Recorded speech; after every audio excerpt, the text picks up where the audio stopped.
introduce him as the BJP's national vice president. Some would say he's the in charge of Assam and Delhi, scripted the majestic win for the BJP in Assam, key strategist in Assam. Some others would say a four-time MP from Odisha, somebody who is an avid reader, author, pilot with 1800 plus hours under his flying belt. But I would like to introduce him only and only as one of the few men who can still be called honorable in Indian politics and who's always kept nation above party and above self. Thank you very much, Mr. Panda, for joining us despite your tough schedule, your busy schedule. Thank you, Shahzad. Mr. It's a Panda, I pleasure. would also like to thank you for another thing, and I'm sure you would not have allowed me if I would have told you that I want to say this on air. But a lot of request friends जो मेरे पास आती थी मदद के लिए SOS request के लिए कई बार मैंने पांडा जी से या उनके दफ्तर से सहायता लेकर उसको सॉल्व करवाई और मैं कई बार बीजेपी का और आरएसएस का एक पूरा जो एक संगठन काम कर रहा है लोगों की मदद पहुंचाने के लिए मैं उनकी सहायता लेकर इन रिक्वेस्ट को जब पूरा करता था और उनसे कहता था कि मैं एक बार ट्वीट करके कह दूं कि जय पांडा जी से या बीजेपी के इस कार्यालय से या आरएसएस के इस व्यक्ति से मदद मिल पाई तो उन्होंने मुझे बोला कि ट्वीट मत कीजिए but mister Panda I want to ask you on a positive note सेवा ही संगठन है this is the motto of the BJP पर do you feel that in hindsight you all should have marketed it a little more, you all should have taken that credit on social media because everyone else is taking airtime, is being featured in international channels, and it seems that only they are doing some work and the BJP, which has had this motto, who's helped so many people, haven't got real credit for it? Well, there are those out there who believe in uh, between 90 to 100% marketing and very little work. Our philosophy is just the opposite. The vast majority of our effort, our bandwidth, 90% or more, must go towards actual work. और उसकी अगर कोई branding या marketing हो हमारी जो समर्थकों हैं वो that is a by product of it तो BJP is the world's single largest political party in a democracy with about 18 crore members. And over the course of the last 18 months since the start of the pandemic, our karyakartas, just give you one example, have Yes. provided food to about 25 crore people, about 250 million, a quarter of a billion people who were in distress, whether migrant workers or whether those who were standing in line outside a vaccination center. Besides many other things, we've distributed millions of masks. We have organized blood donation camps for plasma, and I can just go on and on. So Seva Hi Sangathan is something that we believe in from the core of our heart because we are the only party that has an expressly stated philosophy, which you mentioned a little while ago: nation first, party next, and individual last. And so this is reflected in our work as a party. Our national president, JP Nadda ji, personally inspires and supervises and makes sure all over the country, every state, every district, every mandal, we reach out and the people know that in their time of distress, the BJP stands with them. Thank you for settling the score on that in a sense, Mr. Panda. But from moving from fight on airtime to moving to the fight for air in the national capital, now, Mr. Panda, yesterday I saw you had led the expose against the Delhi government, where the Delhi government now, in a survey report that has been put out by the PISO and by the central government organization, that after they surveyed the oxygen suppliers in the city and they surveyed some hospitals, they found that Delhi government never augmented its oxygen storage capacity, and they were demanding 700 metric tons, but they were returning a lot of it. And now they have suddenly started saying, Manish Sisodia is saying कि हमें 700 metric ton नहीं चाहिए, हमें 580 metric ton चाहिए. But how is this possible when they had more active cases then? Right now they are demanding less oxygen, and back then they had less active cases and they wanted more oxygen. So what is exactly going on? Who is responsible for this debacle? So in the we although the cases are reducing, we still have a lot of cases. And in the middle of this tragedy, in the middle of this pandemic, we would much rather focus on work rather than on playing politics. But when facts are being distorted, they need to be clarified. So the facts I'm going to state are not because of political tutu meme, they are simply facts. The reality is This time around, the new surge that has happened has put a tremendous pressure for oxygen. Now, this was anticipated by experts and advised to government last year. And from last year onwards, the union government had funded the setting up of oxygen plants in every state. And states like Assam, they put up all the 8 plants for which they had got funding. State like Delhi only put up 1 plant. During this period, Delhi did not put up a single new hospital bed or a new ventilator or even an ICU, none of that. Now, when the crunch happened and we saw the tragedy, we saw so many people desperate for oxygen, uh, the union government stepped in. Just to give you one example, the Railways Ministry uh, was the nodal agency for this when 1,000 metric tons of oxygen was being organized earlier nationally for medical reasons. They pushed it up to 11,000 metric tons per day. And they made fantastic arrangements. Hundreds of containers were arranged at short notice by Air Force large cargo carriers from across the world and from within the country. Other states also helped out. So I'll give you one example. My home state, Odisha, which has steel plants, has surplus oxygen, offered it to Delhi government. Now, the Delhi government lifted that oxygen only once and then stopped lifting it. And here they went about in a manner which was chaotic. Existing supply arrangements with hospitals were disrupted by orders of the Delhi government. And there you saw hospitals running out of oxygen and patients dying. Now, in the meantime, while the union government was making all efforts to allocate and bring oxygen to Delhi, inside Delhi, since there is a state government, they are responsible. This is the constitutional requirement. Central government can't step in. So Yes. inside Delhi, there was tremendous chaos. All the new hospitals that were added on a temporary basis were by union agencies like ITBP and by DRDO. Now, as far as distributing the oxygen inside the city of Delhi, inside the state of Delhi, the Delhi government simply kept pointing fingers, saying that not 390, we need 490 tons, we need 590 tons, we need 790 tons, we need 900 tons. Now, 900. those figures, if you look at a per capita basis, Delhi has a certain population, Mumbai has a certain population, Assam has a certain population. If you look at the population figures, per capita figures, Delhi was getting the highest anywhere in the country allocation. In fact, it was getting 10 times more than many other states. And despite that, there was a shortage. Now, this demand kept rising every day by the Delhi government. At the moment, after 5, 6 days of such claims, the moment it was suggested that we should do an oxygen audit of Delhi, immediately Delhi government said, no, no, no, we have plenty of oxygen, we will start giving to other states. So this kind of hypocrisy and this kind of playing politics is just unacceptable. It should not be tolerated. The courts have made very scathing remarks about the Delhi government's incompetence and trying to hide figures Yes, under the you're carpet. right on that. You're right on that, Mr. Panda. The court had said that you can't expect an allocation has been made. It should be delivered at your doorstep. Enough is enough.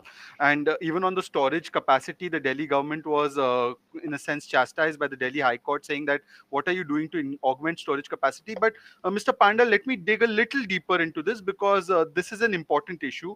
Mr. Jain, the health minister, has now, in light of the expose that you all have led, that Delhi was never requiring so much oxygen and it never had the storage capacity to actually keep 900 or 700 metric tons, has said that उस समय पर हमारी requirement ये थी. Are you saying that this was not even the consumption of oxygen in the city of Delhi at that point of time? And two questions related to that. Why was this panic created then? Because in the light So of this panic a lot of things happened, people died, people made money out of it. And secondly, what happened when 700 metric tons was given to Delhi? Was that oxygen not taken out of quota of other north Indian states? So let's take some facts on the record. About Yes. 5 weeks ago, when the surge was beginning in great measure in Delhi, the Delhi chief minister went on the record to the media and said there is no shortage of oxygen. There are no shortage of beds. Even though he had not added oxygen plants, he had not added hospital beds or ICUs or ventilators, as I said. 4 days later, the same Delhi chief minister went on air and said there is a terrible shortage of oxygen, there is a terrible shortage of beds, and it is all the union government's fault. Now, apart from that blatant hypocrisy, today Suddenly all oxygen claims by Delhi government have disappeared the moment it was suggested that there should be an audit. And now they are making, you know, such ridiculous comments as the one you mentioned by a certain minister. Another senior minister of the Delhi government said, we were not asking for oxygen for storage, we were asking for distribution. Now, oxygen is not something that can be released into the air in Odisha and will reach hospitals in Delhi. It has to be transported and it has to be locally stored by Delhi government and distributed. So to make such ridiculous statements shows their lack of seriousness. And you have seen this time and again. The Delhi government, for instance, this Delhi government inherited an advertising budget when they first came to government of less than 1 crore per month. Now it has reached from January of this year 50 crores a month. 50 crores a month just for promoting one man. And none of that, if even a small fraction of that money had been put up to invest in an oxygen plant or some more hospital beds or ventilators, we would not have had this serious situation. And finally, I want to ask you this question.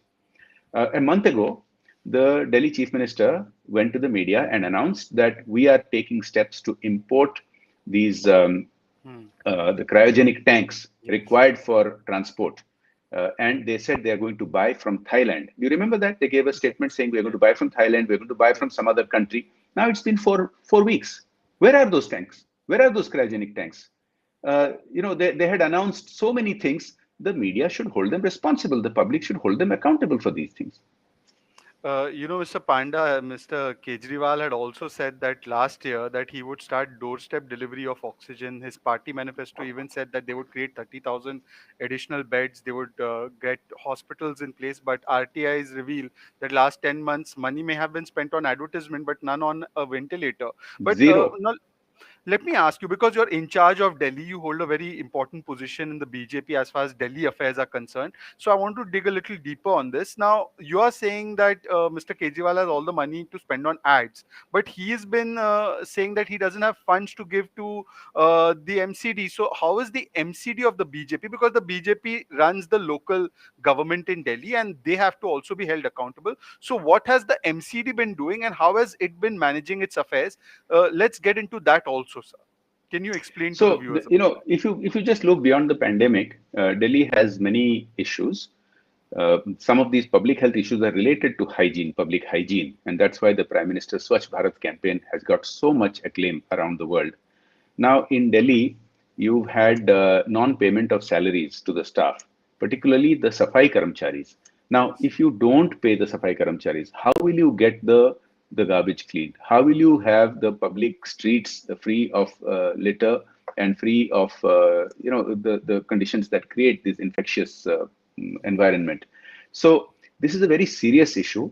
When this issue was taken up by the Delhi BJP over the last 4 5 months, initially the Kejriwal government flat out lied and denied that they have not paid the money. There is a 13,000 crores outstanding, which the union government has released to the state government, but the state government is not releasing to the MCDs for payment of salaries. When under immense pressure, when we also started explaining the details, finally they had to acknowledge that yes, they have not released the money. They're disputing the amount, but they're acknowledging, but still not releasing. So we have not only this problem as far as MCD is concerned. Now, MCD has enormous facilities in terms of hospitals and staff. Now, again, here the Kejriwal government is playing politics regarding vaccination, regarding testing. Instead of using the MCD facilities, they're making the MCD staff go elsewhere out of their way to do it. It increases the risk. It is highly inefficient. And they are treating the MCD hospitals and their staff in a very stepmotherly fashion. So this is a terrible situation by playing, gimmicks rather than addressing the problem on the ground. And this is the same attitude they have shown across the board, whether it is schools. Now, they have spent on one school and they make it look like something out of a Bollywood movie. But if you go around and look at all the other schools, the condition is vastly different. And the same thing about all these commitments to install hospital beds and all that, which have not been done at all. Finally, the much acclaimed mohalla clinics. Hmm. The Kejriwal government has tom-tommed their mohalla clinics. Now, I ask the media and I ask your viewers to go around and see the mohalla clinics have been closed for weeks. Now, they did not do any testing. They did not do any vaccination drive. So why, I mean, what are they, clinics?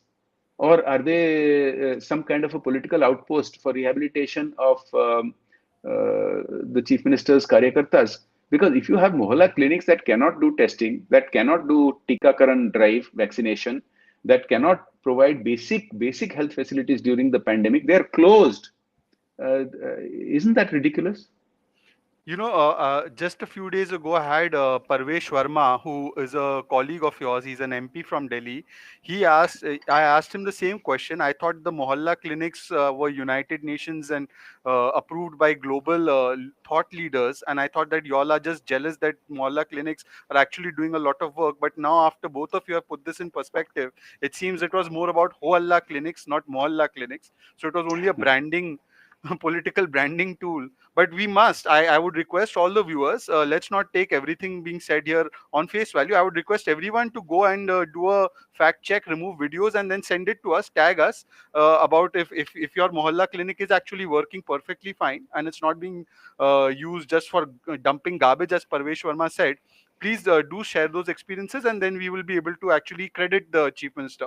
But Mr. Panda, one more question on Delhi, and then I want to get onto the national narrative. I know you have less time. Sir, do you think that the figures of deaths that are coming out from Delhi, the people are alleging that there are some discrepancies and there are some non-coherence between the figures of the MCD and the Delhi government. What is your experience? And I'm asking you as an objective, unbiased observer, somebody who always thinks of nation and state first, and then he thinks about his party interest. Look, in a country like India, which is still a developing country, you sometimes have a lag. If you look at particularly rural areas, when facts and figures may not be reported the same day, they may come a few days late. Uh, and so that can create a little discrepancy.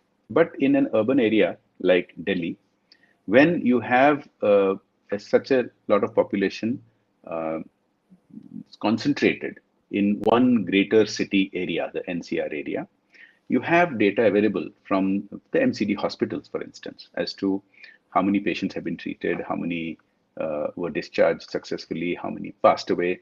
So at least basic matching should be there between what you have available from MCD hospitals and the Delhi government's data. And clearly that was not the case. The Delhi government was very cavalier, very casual about these data.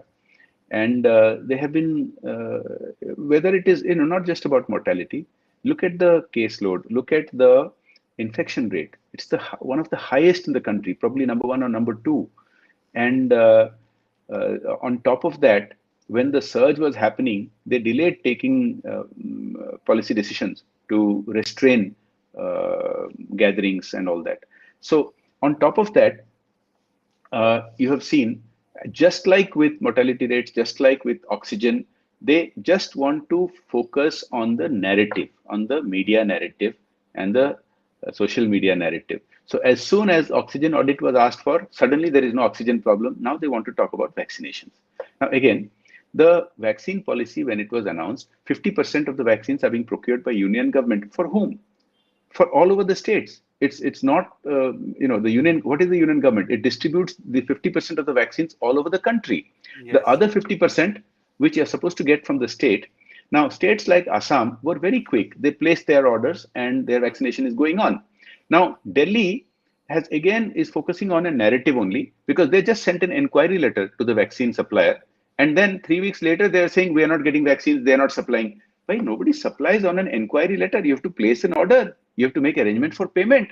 You're And the talking rules are, about, sorry, just to inform, you're talking about the claim made by the Delhi government that on 26th of April, they placed an order for 1.34 crore vaccines from SII and Covaxin. You're talking about that particular letter. they did not. They just simply issued an inquiry letter asking, for terms and conditions. Now, nobody supplies based on an inquiry letter. You have to place an order. They didn't do it.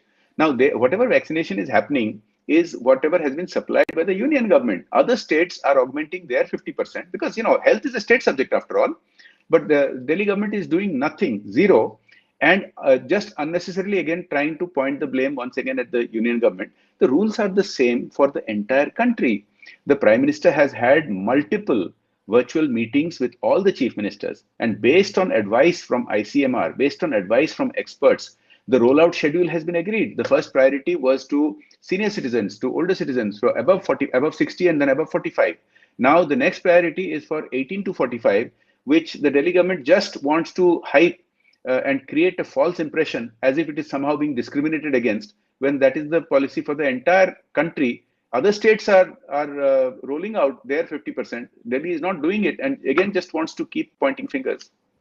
So see, Mr. Panda, I will concede that on couple of fronts you stand vindicated. On the oxygen front, you have shared the reports. Mr. Iqbal Singh Chahal, no friend of the Bharatiya Janata Party. In fact, he's the Mumbai commissioner, and he heads the Mumbai model celebrated by the Lutyens ecosystem. And they have also had to accept whatever he said about the center's proactiveness on oxygen. Mr. Devi Shetty has come out and said whatever he has said about the management on oxygen. And I guess you're also vindicated on the fact that there is more money spent on Vigyapan, less on Vyavastha. But, sir, now I want to come to the national picture. The opposition parties, and primarily the Congress, is saying that it is not the invisible enemy that we are fighting. The Prime Minister has become invisible. And he has messed up, mucked up the entire vaccine policy. And therefore, India is in this state. We may have vaccinated 18 crore people. You're right. We've given all these vaccines free to the states. We've given 2 crore more vaccines till 31st May. But Rahul Gandhi feels that the prime minister is invisible. You know, the reason the Congress has collapsed to where it is today is not just because of its lack of interest for national issues, but not just for its incompetence, but its silly throwing of stones when it itself lives in a glass house. Now, it is not the prime minister who regularly runs away to holiday in Europe. It is the Congress party's leaders who do that. And for them to claim the prime minister is not visible, all the entire country knows that this is a man who works round the clock, 24/7. He's having conferences, meetings, and planning schedules from early morning till late at night. Everybody knows that. The reason today India has rolled out nearly 20 crore vaccines is because the prime minister took the lead, and assisted by scientists, assisted by our technocrats, we took early steps to develop our own vaccine and to also get vaccines from other countries and scale up the production. You saw all the effort that the vaccines that are available today is because of the prime minister's initiative, which you saw 6, 7, 8 months ago. Uh, Now, so to make these kind of claims by the Congress party, I don't think. Now, remember something. It is Hmm, this Congress party. It is this Congress party which denigrated the vaccines. hmm, Turn the clock back to about 4 or 5 months ago. They used to call the Covaxin the BJP vaccine. They raised doubts. They create this vaccine hesitancy that exists in certain part of the population who are hesitant to register and go in for vaccine. The Congress party and its leaders took a prime role in spreading that negativity. And today they have the gall to come and say that there's a vaccine shortage and the prime minister is not working. You think India has become the one of the largest producers of PPE kits, one of the largest producer of ventilators in the world, uh, because the prime minister on autopilot. It didn't happen on autopilot. You think, see, despite the present surge, which is a tragedy, we have lost a lot of lives, new challenges have come up. Fortunately, of course, the peak seems to have been passed in Mumbai, Delhi, other places. Now the number of cases seem to be declining. But the fact is, even today, even if you take into account the setbacks of last 2 months, even if you assume that some of the numbers that we have may be conservative, even if you increase the numbers of fatalities from feedback that we are getting empirically from media, etc., even taking into that, India still has the lowest mortality rate of any country in the whole world. It did happen on autopilot, and it certainly happened despite the negativity and the obstruction of leaders of the Congress party. no, you're right on that, and I actually went through this. And if you see the deaths, and it's really wrong to compare in that sense, but facts need to be put out. So I'm going to do the do this uncharitable job that the deaths per million, if you compare per one lakh of the population, sorry, not million, if you compare it with the United States and the United Kingdom, it's 197, 191, 177 per lakh, and for India it is 18. despite the fact that India has a 5 times bigger population and perhaps one-fifth of the health infrastructure of these countries. So that point, I agree that perhaps no matter what the propaganda is, the facts speak differently. But Mr. Panda, the new allegation that is being made by all the thought leaders of the Congress party, including Jairam Ramesh and others, is that you do not work on science. Now you have figured that there is a shortage of vaccines दे नहीं पा रहे हो आप लोग, और इसीलिए अब जो डोजेज का टाइम है कोविशील्ड का, which comes from my great city, partly, now you have increased it to 16 weeks. Mr. Panda, do you accept that you are working based on political considerations, not on science? Absolute rubbish, because these same people, when they denigrated the development of the vaccine itself, when they, because of the pandemic conditions, uh, measures were taken to speed up the vaccine development and production, such as giving emergency approvals. Normally, medicines and vaccines take several years of testing, clinical testing, but it was all over the world, not just in India, UK, US, wherever vaccines were developed, governments gave emergency approvals to speed up the process. This was denigrated by these same Congress leaders. They said, as a result of this, this vaccine is not safe. As a result of the short circuiting of the process, people should not take the vaccine. Who was against science? These people were against science because the scientists suggested this path of speedy development of vaccine and parallel, concurrent uh, uh, clinical trials to be going on a larger scale. Small scale trials already happened. So there is proof that these Congress leaders are anti-science. Now, because as I said earlier, they tried to create an atmosphere that this is a BJP vaccine which people should not take, and these are vaccines which we have exported to 80 different countries. They don't have such problems that Congress has. Now, the reality is, it is the scientists who have suggested that the spacing should be improved, not because there is any shortage. The vaccines, the shortage which developed in between due to supply chain issues. You're all aware that certain raw materials got stuck in Yes. foreign countries which could not come, but that is being sorted out. The vaccine production is being scaled up on a very massive scale. From the second half of June onwards, you will see a tripling, if not quadrupling, of the vaccine rollout, so that we will reach enormous numbers by the end of the year. So my point is this. Hmm. So, for example, I myself, I took my first shot of the vaccine when I became eligible, and initially it was supposed to be a 4 weeks gap. Now they have suggested a longer gap.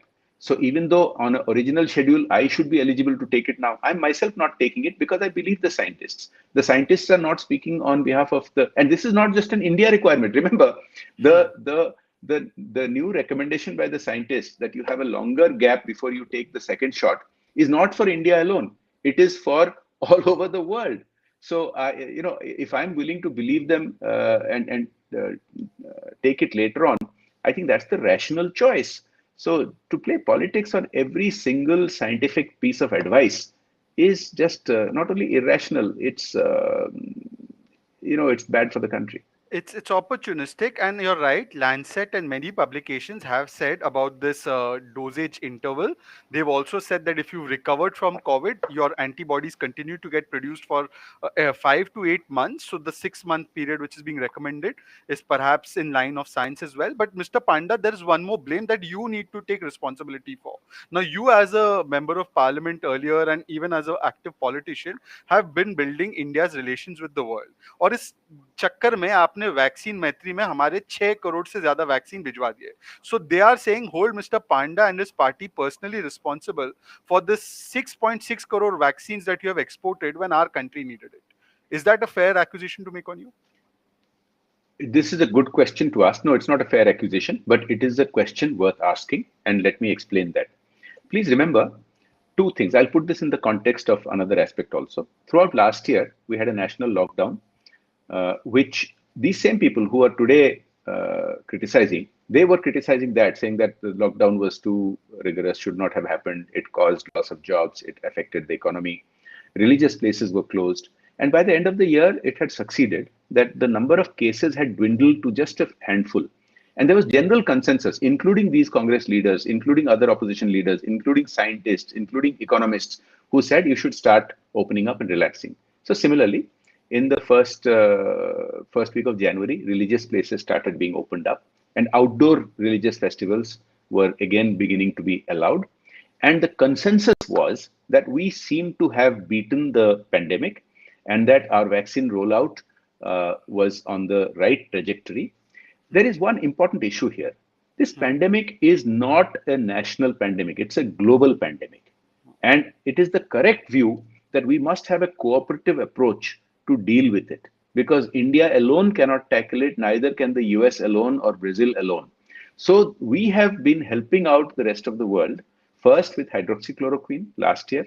And when our vaccine production started, the schedule that was planned for India was approved by our public health experts, by everybody. Many of the people who are criticizing it today, international agencies, they were full of gratitude, full of compliments for the Indian government, that although the majority of the vaccines are being kept for India, a smaller fraction we were sharing with the rest of the world, because it is a global pandemic and we want to work cooperatively.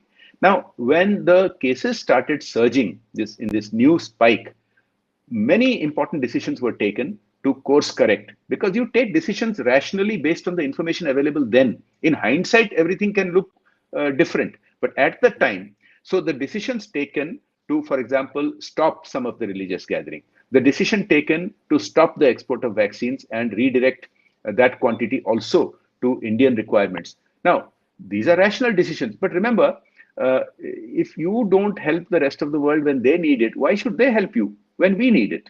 So this is an irrational, unfair accusation being made by them, because you can't take decisions in hindsight. At the time, it was the rational decision to take. The course correction that has been done is also rational in light of new information. I'm going to ask you a last question, sir, because I know you're a little short pressed on time and you have other engagements that you've already lined up. Uh, Sir, then I think in conclusion, after listening to a lot of the facts that you've been able to place today, I think that India is suffering from two kinds of pandemic. One is obviously the global pandemic of corona, and the other is the propaganda pandemic, for which I think the government will have to vaccinate people with facts and a jab of facts at a much faster rate. Do you think that there is a certain section of people who think that Modi Virod is more important than COVID Virod? Because we saw those stories about bodies floating in rivers. Now, obviously, they lack dignity. They should not have been done, even if it was a water immersion that was being done as part of a cultural practice. But nobody speaks about the fact that New York, a city you're familiar with, has for 1 year kept bodies in refrigerated trucks. Now, that to me also is lack of dignity in death. But how come we amplify one of our own country and don't amplify the things that are going wrong in many countries? What is the agenda or the propaganda behind it? There are a certain section of people, propagandists, who have antibodies against facts. So I don't think injecting them with facts will serve the purpose, but facts need to be distributed throughout the general population so that we can have herd immunity from these propagandists. Let me explain a few things.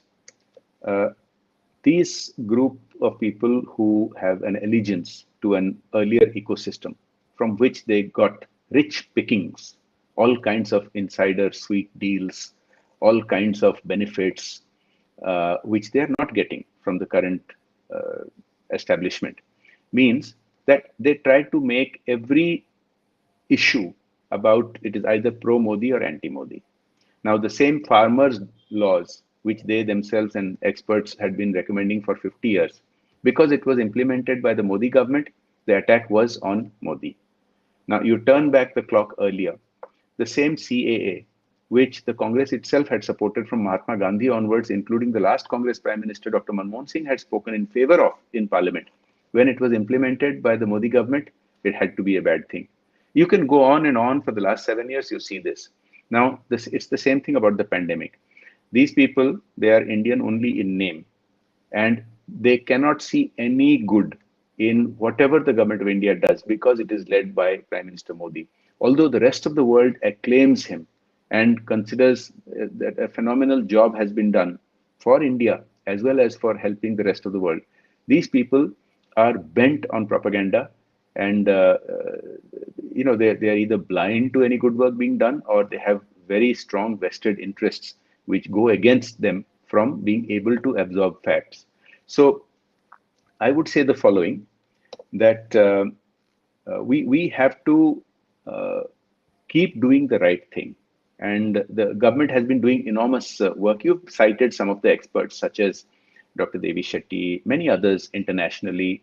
They're acclaiming the kind of work that has been done by the government of India. Now, the government of India and India as a whole had got a lot of acclaim over 18 months, and we had a setback over the past 2 months. So these people, like vultures, jumped on the situation and tried to make everything about about the Modi government. Now, the reality is, you talked about dignity. Now, we have had tragedy. There's no doubt about that. But other countries have had tragedies also. You see the videos from a year ago, even a few months ago in the US. You see people fighting with each other because stores are running out of goods because of lockdowns. You see hospitals not having space for admission. You see people in New York City. There is a huge controversy going on because thousands of elderly people have died because they were put in nursing care homes together next to each other without proper medical care, instead of because the hospital medical beds were not available. Now, the media, especially the Western media and certain westernized people in Indian media, they they have a hypocrisy.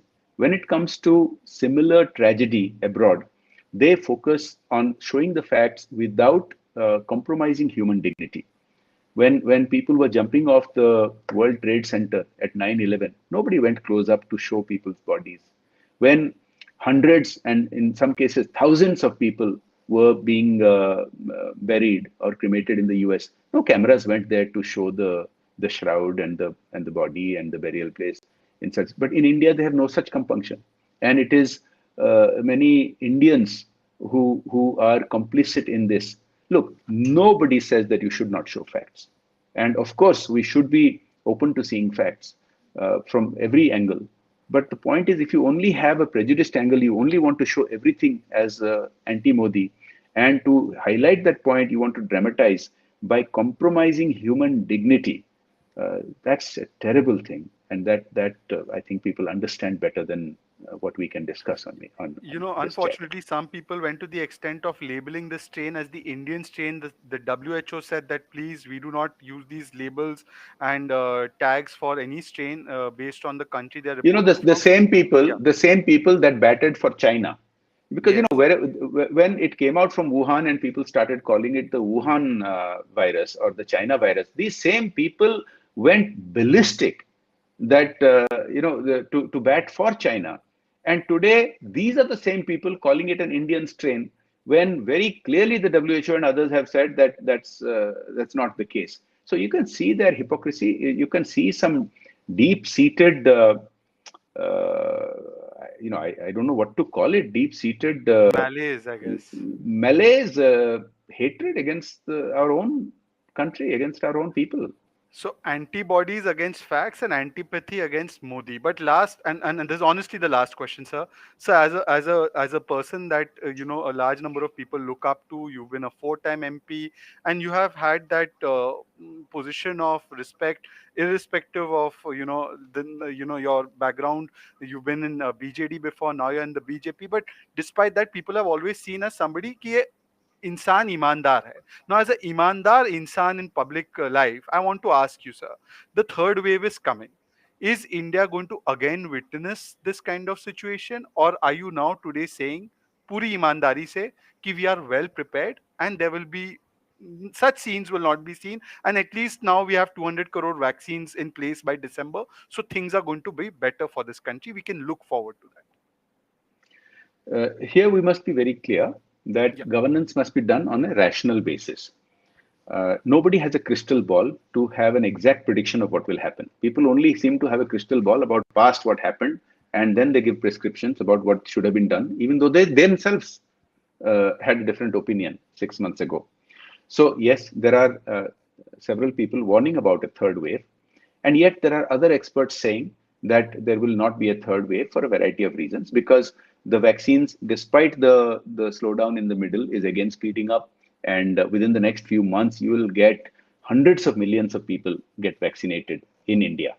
As you can see in the US now, they have already started removing some of the restrictions. Those who are vaccinated don't need to wear masks anymore, and they're allowed to gather, things like that. So you'll start seeing some of these relaxations. And I can tell you, some of these vultures will start saying, as soon as the vaccinated people are allowed to not wear masks, they'll start complaining, saying that, wait, third wave is coming, this is a wrong decision. Now, how do you predict? Do you then, because some people are predicting a third wave, not everybody, then do you shut down the entire economy fully for the next 1 year so that there are another, 100 million people out of jobs? Now, that's not a rational way of doing things because you can't go black and white, one extreme or another extreme. So, the current strategy of localized restrictions and lockdowns is rational because you don't have this new surge is not all over the country. You have seen a big surge in Maharashtra and Mumbai. You've seen a big surge in Delhi. You have not seen as big a surge in other parts of the country. So the requirements are different. You don't need to kill a mosquito with a nuclear weapon. So you need to target the strategies. Now, the vaccines, look, if there is going to be a third wave, is it going to happen in July? Is it going to happen in December? Is it going to happen next year? Because this makes a huge difference. Now, nobody can predict how the virus will mutate. Where will it come from? Do you then not resume travel? We have again had lockdowns. Travel is restricted to between states and between countries. Now, this takes a toll. It takes a toll on lives. It takes a toll on jobs. So we have to take a rational decision. If there is no third wave visible in the next 3 to 6 months, then I think we can afford to be more aggressive about opening up the economy. If we see signs of a third wave happening in the next 2 months or 3 months, obviously not enough people would have been vaccinated by then, so you would have to take steps. So my Okay. point is the decisions have to be rational based on facts and scientific advice available at any point of time and not on speculation, not on somebody's guesstimate or guesswork about what might happen and when it might happen. And certainly not based on political convenience and scoring petty political points by shifting goalposts. Precisely. Sometimes saying we want a lockdown, sometimes saying the lockdown is disaster, and then again saying we want the lockdown. And also, just as a matter of fact, Mr. Panda seems to be vindicated on the Mohalla clinics because Sunita Chandran happens to have visited one, and she says that Mohalla clinics are not only closed, they are rusted and weeds are growing within and outside them. So perhaps we can have more such fact checks, and we can even tell Mr. Panda if he stands vindicated on these counts. Mr. Panda, thank you very much for joining us, for sparing your valuable time. I know that we've forced you to come and spend your time with us, but you gave us more than the time you promised. I hope state governments also are listening, are preparing, because five governments, Maharashtra, Rajasthan, Punjab, Chhattisgarh, Jharkhand, they contributed more than 50% of the cases, 45% of the deaths, and they had, in the period of September 2020 to April 2021, reduced their oxygen beds, ICU beds, and ventilators by well over 20 to 30%. And state health is a state subject, so it's not always to blame the center, but also to stand up and get counted for something that you yourself have to do. But nonetheless, thank you, Mr. Panda, for elaborating on so many of these points. We hope to get you soon. Congratulations on the victory in Assam, and we hope that the Delhi unit will also benefit from your leadership now that you're going to spend more time in Delhi. Thank you very much once again, sir, for joining us. Thank you, Shailaj. Jai Hind, Thank you. Jai Bharat. Pleasure. Thank you. Jai Hind.